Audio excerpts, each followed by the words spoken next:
हाय दोस्तों, नमस्कार, प्रणाम। आप सबको बहुत बहुत स्वागत करता हूँ। अभिनंदन है लाइव प्रिपरेशन के इस नई वीडियो में। मैं हूँ अंकित स्टो। दोस्तों काफ़ी बार कुछ क्वेश्चंस फ्रिक्वेंटली आस्क्ड हैं जो मुझसे पूछे जाते हैं कमेंट सेक्शन में। उनको मैं एकदम क्लियर करने वाला हूँ, जो कि है भगवान का देखना। अगर आप ड्रीम्स में एंजल्स का देखना या रियल लाइफ में भी एंजल्स हमको गाइड करके कब जाते हैं, उसका हमको गाइडेंस लेना चाहिए कि नहीं लेना चाहिए, या आप नंबर्स का एग्जैक्टली मीनिंग क्या होता है अगर आप इन चीज़ों को देख रहे हैं। क्योंकि अभी भी इस तरह के क्वेश्चंस बहुत ज़्यादा पूछे जा रहे हैं, इसलिए मैं इन दोनों पे एकदम क्लियर साइंटिफिक तथा आपकी स्पिरिचुअल दोनों ही तर्कों से बात करने वाला हूँ। तो सबसे पहले है कि आप अगर इस तरह के इवेंट आपके साथ हो रहे हैं कि आपको कोई ईश्वर जैसे कि कृष्ण जी, शिव जी या कोई भी भगवान आपके ड्रीम्स में आ रहे हैं, और मीनिंग ये भी होता है कि कई बार हमको गाइडेंस करते हैं, हमको लाइफ में फ़ायदा भी होता है। एक्चुअली उस केस में हमें क्या करना चाहिए, और अगर आप स्पेशल तरह के जर्नी में हैं जिसे आप ट्विन फ्लेम जर्नी कहते हैं, जहाँ एक सोल दो सेपरेट बॉडीज़ में एग्जिस्ट करती है, जहाँ दोनों की स्पिरिचुअली, मेंटली, फिजिकली और इमोशनल लेवल कनेक्ट रहते हैं, जहाँ एक दूसरे को एक ट्रिगर करते हैं। एक्चुअली ऐसा हर केस में नहीं होता है कि आपके सेपरेशन हो, वापस मिले। क्योंकि कल एक लेडी से बात हो रही थी जिन्होंने बताया कि ऐसा होता है सर, लेकिन उनके केस में ऐसा नहीं हुआ। बट क्योंकि हर केस में नहीं होगा कि सेपरेशन हो वापस मिलेंगे। अगर आपकी हीलिंग पूरी है, अगर आपकी अवेयरनेस ज़्यादा है, कॉन्शियसनेस लेवल ज़्यादा है, तो ये फेज़ रनर चेजर का चले ये इम्पॉर्टेंट नहीं है।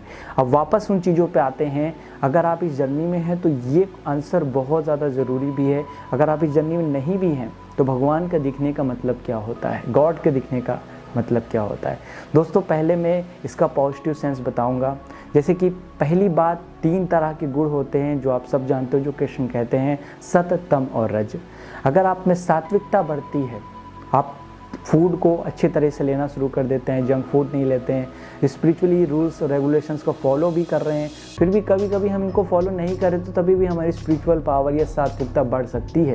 क्योंकि काफ़ी बार हम पे डिपेंड करता है हमारा इनर वर्क कितना हुआ है, उस केस में भी बढ़ती है। तो मान लीजिए कि आपकी सात्विकता बढ़ती है, तो इस केस में हमको कुछ स्पिरिचुअल साइंस मिलते हैं, जैसे कि भगवान का आपकी ड्रीम्स में आना, एंजल्स को आपको गाइड करके जाना रियल लाइफ में। एक्चुअली डीप मेडिटेशन के स्टेज में काफ़ी बार मैंने इस तरह के मैसेजेस पिक किए हैं, जहां आप लोगों को जो क्वेश्चंस दिमाग में आ रहे होते हैं, मुझे पता चलता है कि हाँ बहुत सारे लोग ये जानना चाह रहे होते हैं, तो मैं वो चीज़ एक्चुअली खुद ही बनाता हूँ। मैं ऐसा कुछ नहीं है कि मैं हर दिन कुछ ज़्यादा रिसर्च कर रहा हूँ, जान रहा हूँ। एक्चुअली मेरे दिमाग में, मैं जब मेडिटेशन कर रहा हूँ तो कुछ क्वेश्चंस मेरे दिमाग में आते हैं, वो आई डोंट नो कि वो कहाँ से आते हैं, बट हो सकता है वो आपके दिमाग में चल रहे हों। मैं वो क्वेश्चंस को पिक करता हूँ, मेरे दिमाग में आते हैं, फिर वो मैं उन चीज़ों को बताता हूँ। मुझे लगता है कि आप शायद ये सारे लोग जानना भी चाह रहे हैं। तो इस तरीके से हमको गॉड दिख सकते हैं। इसका एक पॉजिटिव सेंस भी, जब आपके अंदर सात्विकता बढ़ेगी, अपने फूड पे ध्यान दे रहे हैं, आपकी स्पिरिचुअल लाइफ जर्नी अवेकनिंग शुरू हो गया, तो उसका एक पॉजिटिव सेंस होता है, और इससे आपके लाइफ में पॉजिटिव चेंजेस भी आने वाले होते हैं, आपके डीएम के सेंस में, डीएफ के सेंस में। लेकिन इसका एक वैज्ञानिक कारण भी है जिसके विषय में ध्यान देना और भी ज़्यादा ज़रूरी है। क्योंकि अगर हम इस वैज्ञानिक कारण को इग्नोर कर देते हैं तो इसकी जो एनर्जीज़ है या करंट एनर्जी पे जो इम्पैक्ट पड़ रहा है, उससे इधर उधर से रिलेट करना शुरू कर देते हैं। बहुत सारे जगहों पे रिलेट करने वाले साधन भी मौजूद है, कन्फ्यूज़न बहुत होता है। तो इसका साइंटिफिक मीनिंग क्या है? देखिए, सबसे इम्पॉर्टेंट है कि जब भी आपका सबकॉन्शियस माइंड हील्ड होता है, या हमारे पास्ट लाइफ की हीलिंग लेयर्स पे आती है, आपके फिजिकल बॉडी पे सिम्टम दिखना शुरू होता है, या आपके हॉरोस्कोप में मोस्ट ऑफ द ग्रह कहाँ बैठे हुए हैं, ज़्यादातर ग्रह, ज़्यादातर प्लैनेट जिस पर्टिकुलर हाउसेज में बैठे होंगे, जैसे एक लगन में बैठे हुए हैं, धन के घर में हैं, फैमिली के घर में हैं, या विवाह वाले घर में हैं, इस तरह आप अच्छे से निकालिए कि आपके सारे ग्रह कहाँ मोस्ट ऑफ द प्लैनेट्स बैठे हुए हैं। ये चीज़ आप D9 में और D10 में भी देख सकते हैं, 9 मास कुंडली और 10 मास कुंडली में। अगर इस तरह की energies, most of the energy एक ही प्लैनेट पे, तो किसी तरह का आपको फोकस रहा है लाइफ के प्रति उस पर्टिकुलर क्षेत्र में पूर्व के जन्मों में, तो आपको उससे ड्रीम आना स्वाभाविक हो जाता है, उससे संबंधित ड्रीम आना स्वाभाविक हो जाता है। Moon is also Lord of your dreams. Rahu यहाँ पे इन्फ्लुएंस करते हैं अगर किसी तरह का मून में, तो एक्सेसिव अमाउंट पे इस तरह की चीज़ें दिखना और एक्चुअली गॉड का दिखना नेचुरल होता है। उस केस में आपको बहुत ज़्यादा उसकी मीनिंग नहीं जानना है, क्योंकि आप अगर मीनिंग जानेंगे उस केस में आपको एंजल भी गाइड कर सकते हैं और आपको लाइफ में इसका फ़ायदा कुछ ना कुछ मिलेगा, लेकिन आपके अंदर बैलेंस की कमी हो जाएगी। जैसे बुद्ध कहते हैं कि हमें मध्यम मार्ग चुनना है, वैसे ही नहीं कहते, सम्यक ध्यान। सम्यक ध्यान उनका कहने का मतलब सम्यक वाणी, सम्यक वचन। आप जो भी बोल रहे हैं, जो भी कर रहे हैं, सम्यक कर्म, उसमें भी एक संतुलन हो। सम्यक मतलब संतुलन। अगर आपके जीवन में किसी भी तरह का ध्यान में भी असंतुलन है तो भी इस तरह की चीज़ों को देखना एकदम स्वाभाविक है। ये हम कैसे जाने कि सम्यक ध्यान चल रहा है कि नहीं चल रहा है? इसके लिए कि आपको अतिवाद में, किसी तरह के ऑब्सेशन में नहीं जाना है, क्योंकि कई बार हम ध्यान का 100% फ़ायदा नहीं ले पा रहे होते हैं, इसीलिए हमारे लाइफ में मिरेकल नहीं हो रहे होते, 3D प्लेन पे भी नहीं, और स्पिरिचुअली तो बहुत सारी चीज़ें हम देख रहे होते हैं। और गाइडेंस जहाँ अगर आपको मिल रहा है किसी एंजल्स का तो ये बहुत अच्छी बात है, बट अगर बेसिक रूप से देखा जाए तो बुद्ध कहते हैं अपदीप भवा। और ये इवन सिर्फ बुद्ध ही नहीं कहते, कृष्ण भी इस चीज़ को फोकस करते हैं कि आपको साक्षी भाव से चीज़ों को लेना है।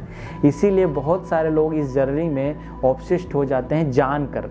मैंने उन लोगों की लाइफ को या उन ट्विन फ्लेम्स की लाइफ को बहुत बेटर देखा है जो ट्विन फ्लेम जर्नी के वर्ड नहीं सुना है और उससे पहले लाइफ में कुछ अच्छी चीज़ें हुई थी, बट क्योंकि जैसे ही वर्ड सुन लिया, पकड़ लिया इसको और उसके अकॉर्डिंग चलने लगे, जो आपको गाइडेंस की कहीं से भी मिल रहा है उसी के अकॉर्डिंग रिस्पॉन्स करने लगे। टैरो कार्ड हमको गाइड करते हैं, लेकिन आपको इनर आवाज़ सुननी है, आपको वो आवाज़ सुननी है जो आपकी अंतरात्मा कह रही है। इसीलिए आपके कार्मिक बॉन्ड आपको फिर उसी तरह से ले जाएंगे जो अप डाउन भरी जर्नी होगी। इसीलिए इस तरह के जो आपको गाइडेंस मिला तो उसका पॉजिटिवली यूज़ करिए, मतलब आपके अंदर सात्विकता बढ़ रही है, ये एक अच्छी चीज़ है, बट इसको इतना मत बढ़ाइए कि आपके दूसरे जो गुण है तम और रज, जो कि संतुलन के लिए ज़रूरी हैं। ऐसा नहीं है कि सिर्फ आप इन चीज़ों को देख कर ही पॉजिटिव कर सकते हैं, आपके अंदर सभी प्रकार के गुण का होना ज़रूरी है, तभी आप इस जर्नी को अच्छे से पूरा कर पाएंगे, इवन 3D प्लेन पे। वरना तो आप पूरा तो करेंगे ही इस जर्नी को, भले आप इस 3D प्लेन पे ना करें, लेकिन भले आप नेक्स्ट लेवल पे करें, 4D या 5D पे जाके उस एनर्जी लेवल को बैलेंस करें।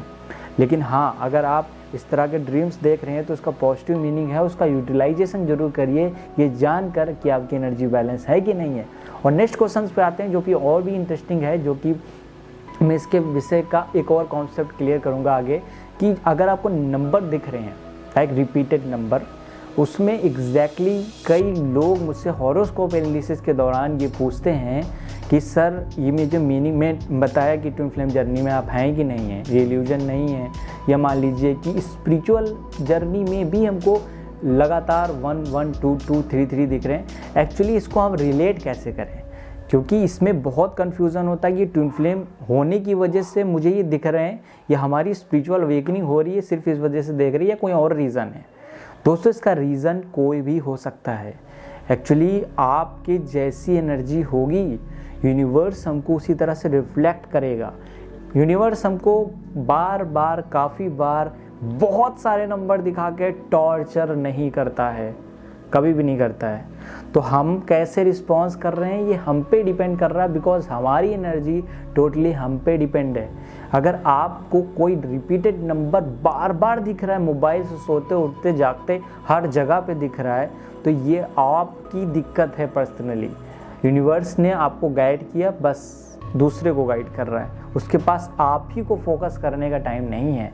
आपके माध्यम से कोई कार्य कराना है, कोई इंपॉर्टेंट काम कराना है, दैट्स वाई। इसके साथ ही दोस्तों, ये रिपीटेड नंबर का देखने का मतलब ये आल्सो है कि आप पहले से जो आप में अवेकनिंग हुई थी या ट्रांजिशन पीरियड आपकी सोल में जो हो रहा है, उसमें आप यूनिवर्स के साथ अलाइन हो रहे हैं, कनेक्ट हो रहे हैं। जैसे आप यूनिवर्स के साथ कनेक्ट होना शुरू हो जाते हैं, वैसे आपको ये नंबर्स दिखना नेचुरल है। लेकिन जो आपके नंबर बदल रहे हैं, बार बार जो चेंजेस होते हुए दिखाई दे रहे हैं, उसका मीनिंग है कि आपकी एनर्जी फ्रीक्वेंटली चेंज हो रही है, बार बार चेंज हो रही है। जैसे आपने कोई चीज़ सोचा, जैसे कि मुझे पर्टिकुलर इस कैमरे तक आपसे बात करनी है, आपने जस्ट कोई और बात सोची, कोई और सोची, इसीलिए आप में बैलेंस नहीं है। जैसे कि आप में जब शांति कम होगी अंतर से, तभी आपकी एनर्जीज अप डाउन होंगी, तभी आपको बार बार रिपीटेड नंबर दिखेंगे, साथ ही आपकी फ्रीक्वेंटली एनर्जी भी चेंज होगी। आप इस सब दोनों ही चीज़ों को, जो गॉड का दिखना है वो एक्चुअली अच्छी चीज़ है, बट नंबर्स का बहुत ज़्यादा टॉर्चरस के फॉर्म में दिखना वो एक अच्छी चीज़ नहीं है। उसके लिए आप मेडिटेशन करिए और इस चीज़ को ठीक कर लीजिए। और जहाँ तक रही गॉड की बात, ये एक अच्छा साइन है, क्योंकि आपको कभी गाइडेंस मिलता भी है और इससे आप फ़ायदा ले सकते हैं, खासकर एंजल्स हीलिंग का। और एंजल्स अगर आपको गाइड करते हैं तो बहुत अच्छी बात है, बट उस पर बहुत डिपेंडेंट नहीं होना है, उस चीज़ को ज़्यादा फ्रिक्वेंटली सोचना नहीं है, उसको लेना है साक्षी भाव से। अगर आप ये ऐसा करते हैं तो उस चीज़ों को बहुत अच्छे से आप अपने लिए तो दूसरों के लिए बहुत फ़ायदा पहुंचा सकते हैं। तो दोस्तों ये वीडियो यहीं तक, उम्मीद आपको पसंद आई हो अपने दोस्त और साथियों तो जरूर शेयर करिए। अगर आप इस चैनल पर नए हैं तो चैनल को सब्सक्राइब और बेल आइकन क्लिक कर लीजिए। आगे किसी और वीडियो में मिलते हैं, तो अपना ख्याल रखिए, ध्यान रखिए। नमस्कार दोस्तों।